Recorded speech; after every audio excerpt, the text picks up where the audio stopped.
mother cook food? Yes, your mother cooks food. Do you get up early in the morning? Yes, I get up early in the morning. Do you live in Sangamner? Yes, we live in Sangamner. Does my father read a newspaper? Yes, your father reads newspaper. Does your brother quarrel? Yes, our brother quarrels. Do you go to school? Yes, I go to school. Does his sister go to school? Yes, his sister goes to school. Do I brush? Yes, you brush. Do you brush? Yes, I brush. Does your father go to office? Yes, my father goes to office. Hello friends, welcome to our activity based teaching and learning spoken English classes. Friends, यहाँ पर हम different types की activities करते हुए step by step English बोलना सीख रहे हैं। आज की एक्टिविटी क्या है? आज हम करने वाले हैं सिंपल प्रेजेंट टेंस के टाइप थर्ड में वर्बल क्वेश्चंस के आंसर हम कैसे दे सकते हैं। ये एक्टिविटी बहुत ही इंपॉर्टेंट होती है। इंपॉर्टेंट कैसे होती है? जैसे मैं आपसे कुछ क्वेश्चंस करती हूँ, आप क्या उनके तुरंत आंसर मुझे दे सकते हैं? मेरे क्वेश्चन से आप सुन लीजिए। Do you play? Do I play? Do you get up early in the morning? Does my father read a newspaper? Does your mother cook food?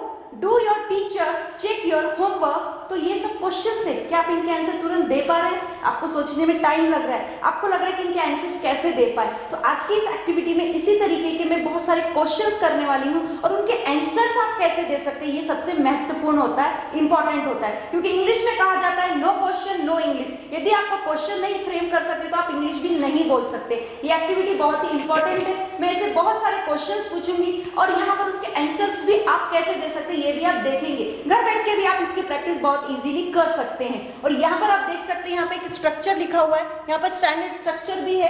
और स्टैंडर्ड स्ट्रक्चर का ये तो केवल एक पार्ट है। आगे जब आप स्ट्रक्चर्स पे जैसे जैसे आगे बढ़ेंगे तो आपको एक बहुत बड़ा स्टैंडर्ड स्ट्रक्चर भी मिलेगा।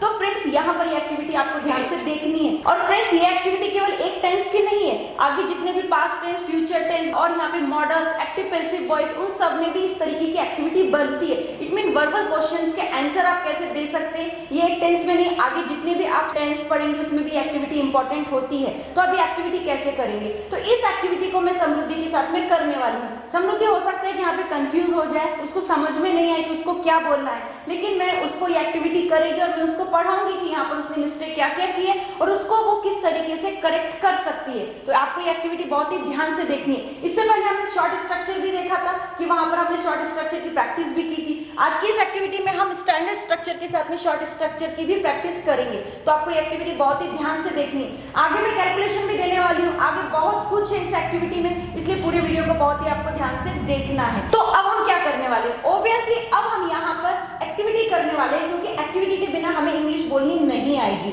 तो समृद्धि, अब आपको क्या करना है? अब आप यहाँ पे देखेंगे, यहाँ पे स्ट्रक्चर लिखा हुआ है। मैं आपसे कुछ क्वेश्चन करूंगी, आपको केवल यस में ही आंसर देना है, नो बोलना ही नहीं है। Are you ready? Yes. Okay. Do I play? Yes, I play. Do we play? Oh, yes, we play. Do you play? Oh, yes, you play. Do you play? Oh, yes, you play. Do they play? Oh, yes, they play. Does he play? Yes, so he plays. Does she play? Yes, so she plays. Does it play? Yes, it plays. Does Ram play? Yes, Ram plays. Does Shyam play? Yes, Sham plays. Does my father play? Yes, my father plays. Does our father play? Yes, our father plays. Does your father play? Yes, your father plays. Does your father play? Yes, your father plays. Does his father play? Oh, yes, his father plays. तो friends, आपने क्या देखा? यहाँ पर मैंने उससे कुछ questions किए और समृद्धि ने यहाँ पर मुझे तुरंत आंसर दिए, लेकिन ये आंसर क्या सही थे? नहीं थे। तो यहाँ पे मिस्टेक कहाँ पर हो रही है? हमें समझ में नहीं आता कि उसके आंसर्स कैसे देने हैं। तो यहाँ पर मैं उसको डायरेक्टली इंग्लिश में नहीं बताऊंगी, मैं यहाँ पर ट्रांसलेशन मेथड का यूज करूंगी। इट मींस मैं हिंदी में क्वेश्चन करूंगी और मैं उसके आंसर्स भी समृद्धि से हिंदी में ही लूंगी। तो हम इस एक्टिविटी को ध्यान से देखते हैं कि इसका रिस्पॉन्स कैसे मिलता है, क्या समृद्धि यहाँ पे सही आंसर दे पाती है या नहीं दे पाती है। तो इसलिए आपको ध्यान से देखना है। समृद्धि, अभी तक तो हम इंग्लिश में कर रहे थे, तो यहाँ पे कंफ्यूजन आपको हो रहा था क्योंकि आपके आंसर्स रॉन्ग आ रहे हैं। अब मैं आपसे हिंदी में क्वेश्चन करूंगी, आप उनका मुझे हिंदी में ही आंसर देंगे। Are you ready? Yes. क्या मैं खेलती हूँ? Oh, हाँ, मैं खेलती हूँ। समृद्धि, यहाँ पर आपको मैं नहीं बोलना है, क्योंकि मैंने मेरे लिए कहा है क्या मैं खेलती हूँ। तो आप मुझे क्या बोलेंगी? हाँ, तुम खेलती हो। यदि मेरी उंगली ऐसे है तो आपको ऐसे करना है, ध्यान रखना है। क्या मैं खेलती हूँ? Oh, हाँ, आप खेलते हो। क्या हम खेलते हैं? Oh, हाँ, हम खेलते हैं। क्या तुम खेलते हो? Oh, हाँ, तुम खेलते हो। समृद्धि, यहाँ पर मेरी उंगली ऐसे, मैंने क्या बोला है? क्या तुम खेलते हो, मतलब तुम खेलते हो। तो आपको क्या बोलना है? हाँ, मैं खेलती हूँ। क्योंकि आप मैं हो गए ना, मैंने आपके लिए कहा तो आप मैं हो गए, तो आपको ध्यान रखना है। क्या तुम खेलते हो? हाँ मैं खेलती हूँ। समृद्धि आपको ध्यान रखना है, यहाँ पर यू क्या है, यहाँ पे मैंने दो लोगों को बोल रही हूँ, आपके साथ में आपकी बहन भी खड़ी है, आपको ऐसा एज्यूम करना है। और मैंने दो लोगों को पूछा है क्या तुम खेलते हो, तो आपको ऐसा नहीं बोलना हाँ मैं खेलती हूँ, आपको ऐसा बोलना है हम दोनों, मतलब हाँ हम खेल। समझ में आया ना? Yes. वो पहले वाला जो यू था वो आई के लिए था, मेरे लिए, लेकिन यहाँ पे दो यू के लिए बोल रही हूँ, आपके साथ आपकी बहन के लिए। Yes. तो आपको क्या बोलना है? हाँ हम खेलते हैं। समझ में आया ना? Yes. क्या तुम खेलती हो? हाँ हम खेलते हैं। क्या वे खेलते हैं? हाँ वे खेलते हैं। Very good Samriddhi. तो यहाँ पर दे क्या है, थर्ड पर्सन है जो हमारे बीच में नहीं होता है, इसलिए उनको वे का वे ही करना है। समझ में Yes. आया ना? क्या वह लड़का खेलता है? हाँ वो लड़का खेलता है। बिल्कुल सही। तो यहाँ पर ये थर्ड पर्सन सिंगुलर फॉर्म है, वो जो हमारे बीच में नहीं होता है, तो इसलिए आपको ऐसा ही बोलना है हाँ वह खेलता है। क्या वह लड़की खेलती है? हाँ वो लड़की खेलती है। बिल्कुल। तो यहाँ पे वह जो है वो भी थर्ड पर्सन सिंगुलर फॉर्म में है, इसलिए आपको वही बोलना है। क्या वह कुत्ता खेलता है? हाँ वो कुत्ता खेलता है। बिल्कुल सही है। क्या राम खेलता है? हाँ राम खेलता है। क्या श्याम खेलता है? हाँ श्याम खेलता है। अब हम पढ़ते हैं आगे का। क्या मेरे पिताजी खेलते हैं? हाँ मेरे पिताजी खेलते हैं। नहीं बोलना आपको मेरे, क्योंकि वो तो मेरे हैं ना पिताजी, तो आपको क्या बोलना है? हाँ तुम्हारे पिताजी खेलते हैं। समझ में आया? मैंने ऐसे किया है तो आपको उंगली ऐसे करनी है। Yes. ठीक है ना?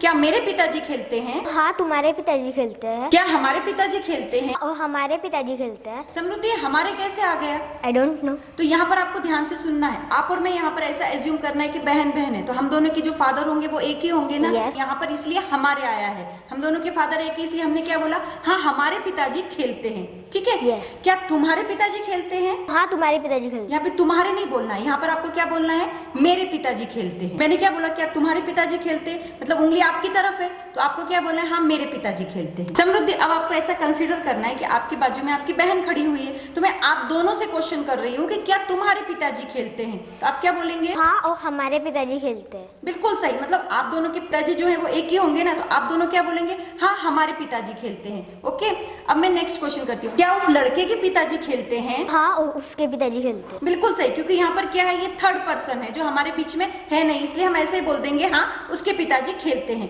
क्या उस लड़की के पिताजी खेलते हैं? हाँ उसके पिताजी खेलते हैं। बिल्कुल, ये भी वही बात है, थर्ड पर्सन है, हमारे बीच में नहीं है, हमने डायरेक्टली उसको बोल दिया है। ओके, क्या उनके पिताजी खेलते हैं? वहाँ पे बहुत सारे लोग बैठे हुए, तो मैं उनको पूछूं क्या उनके पिताजी खेलते हैं? हाँ और उनके पिताजी खेलते हैं। क्या राम के पिताजी खेलते हैं? हाँ और राम के पिताजी खेलते हैं। क्या श्याम के पिताजी खेलते हैं? हाँ श्याम के पिताजी खेलते हैं। बिल्कुल सही। तो आपको समझ में आया किस तरीके से हमें Yes. आंसर देने होते हैं? समृद्धि अभी तो मैंने क्वेश्चन किया, आपको मैंने बताया कि आंसर कैसे देना है। अब मैं आपसे है ना हिंदी में क्वेश्चंस करूंगी, आपको उनके आंसर देना है, यस में ही देना है, लेकिन हिंदी में देना है। बस एक ही चीज का ध्यान रखना है, मेरी उंगली ऐसी है तो आपकी ऐसी होगी, और यदि मेरी ऐसी है तो आपकी ऐसी होगी। Yes. ओके ठीक है। क्या मैं खेलती हूँ? हाँ आप खेलते हो। क्या तुम खेलती हो? हाँ मैं खेलती हूँ। क्या मेरे पिताजी खेलते हैं? हाँ आपके पिताजी खेलते हैं। क्या तुम्हारे पिताजी खेलते हैं? हाँ मेरे पिताजी खेलते हैं। क्या तुम्हारे पिताजी खेलते हैं? हाँ हमारे पिताजी खेलते हैं। क्या मेरी मम्मी खाना बनाती है? हाँ आपकी मम्मी खाना बनाती है। क्या तुम्हारी मम्मी खाना बनाती है? हाँ मेरी मम्मी खाना बनाती है। क्या तुम पढ़ते हो? और हाँ हम पढ़ते हैं। क्या तू पढ़ती है? और हाँ मैं पढ़ती हूँ। क्या मेरे पिताजी न्यूज़पेपर पढ़ते हैं? और हाँ तुम्हारे पिताजी न्यूज़पेपर पढ़ते हैं। क्या तुम्हारे पिताजी न्यूज़पेपर पढ़ते हैं? हाँ हमारे पिताजी न्यूज़पेपर पढ़ते हैं। क्या मैं गाना गाती हूँ? हाँ तुम गाना गाती हो। क्या तुम स्कूल जाते हो?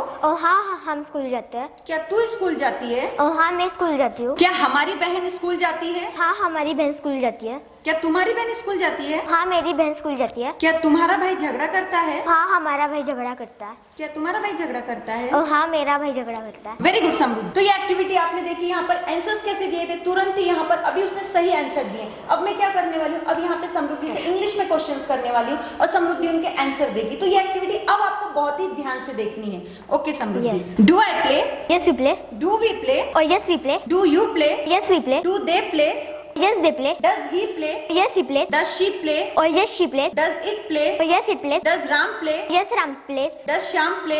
Yes Shyam plays. Does my father play? Yes your father plays. Does our father play? Yes our father plays. Does your father play? Yes my father plays. Does your father play? और yes our father plays. Does his father play? Yes his father plays. Does her father play? Yes her father plays. Does their father play? और yes their father plays. Does Ram's father play? Yes और Ram father plays. Does Shyam's father play? Yes और Shyam father plays. Very good समृद्धि, आपको समझ में आ गया कि आपको answers कैसे देने हैं। Yes. अब मैं आपसे और इंग्लिश में क्वेश्चंस करूंगी, आपको केवल यस में ही आंसर देने Yes. हैं। Okay, does my mother cook food? Yes, your mother cooks food. Do you get up early in the morning? Yes, I get up early in the morning. Do you live in Sangamner? Yes, we live in Sangamner. Does my father read a newspaper? Yes, your father reads newspaper.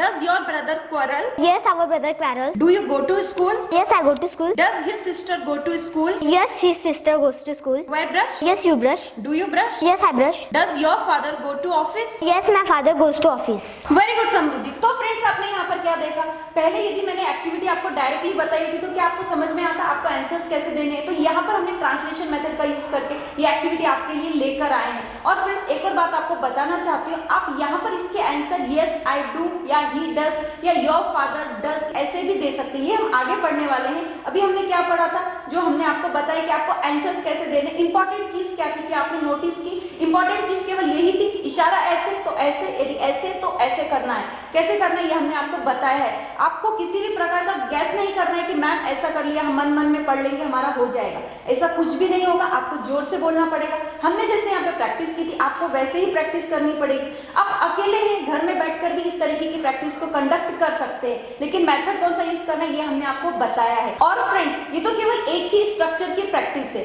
ऐसे हमारे पास में 500 से भी ज्यादा structures है, 1000 से भी ज्यादा एक्टिविटीज है, और ये सभी स्ट्रक्चर्स और एक्टिविटीज बहुत इंपॉर्टेंट होती है यदि आप इंग्लिश बोलना चाहते हैं। इस सब के लिए आपको क्या करना पड़ेगा, इन सब के लिए हमारे ऐप को इंस्टॉल कर लेना पड़ेगा, और इसकी लिंक नीचे डिस्क्रिप्शन बॉक्स में दी हुई है। इन फ्यूचर आप हमसे ऑनलाइन क्लासेस के माध्यम से भी जुड़ सकते हैं, लेकिन इसके लिए आपको हमारे प्री रिकॉर्डेड वीडियोस देखने होंगे ताकि आपको रिजल्ट प्राप्त हो सके। और ये जो वीडियोस हैं बहुत ही कम कीमत में हमने अपने ऐप में रखे हुए हैं। और साथ में आप हमसे किड्स स्पोकन क्लासेस के लिए भी कांटेक्ट कर सकते हैं, क्योंकि हमारे पास में ऐसे ऐसे मेथड्स हैं, ऐसी टेक्निक्स हैं जिसके द्वारा न केवल आप बल्कि आपके बच्चे भी इजीली इंग्लिश बोलना सीख सकते हैं। क्योंकि हमें मालूम है आपकी प्रॉब्लम्स क्या हैं। हमारे पास में मोर देन 25 इयर्स का एक्सपीरियंस है, और हम जो टेक्निक्स का यूज करते हैं, जो मेथड्स का यूज करते हैं, उससे हमारे स्टूडेंट्स को रिजल्ट प्राप्त होता है। और हमारे ऐप में 2 टाइप्स के डिफरेंट कोर्सेज हैं। एक है हमारा 60 to 90 डेज का स्पोकन इंग्लिश का कोर्स अलोंग विद 4 बुक्स। दूसरा है हमारा A to Z grammar with writing skill का कोर्स। ग्रामर के कोर्स में हमने मोर देन 200 से भी ज्यादा आइटम्स को कवर किया है, और ये सभी ग्रामर के जो टॉपिक्स है सभी एग्जाम ओरिएंटेड हैं, आपके लिए बहुत ही इंपॉर्टेंट हो सकते हैं। एट लास्ट फ्रेंड्स, बस मैं यही बोलूंगी, आगे की वीडियो को जरूर देखिएगा, हमारे ऐप को इंस्टॉल कीजिएगा, और कुछ फ्री डेमो वीडियोस भी देख सकते हैं। आज का ये वीडियो कैसा लगा कमेंट करके जरूर बताइएगा। Thank you very much.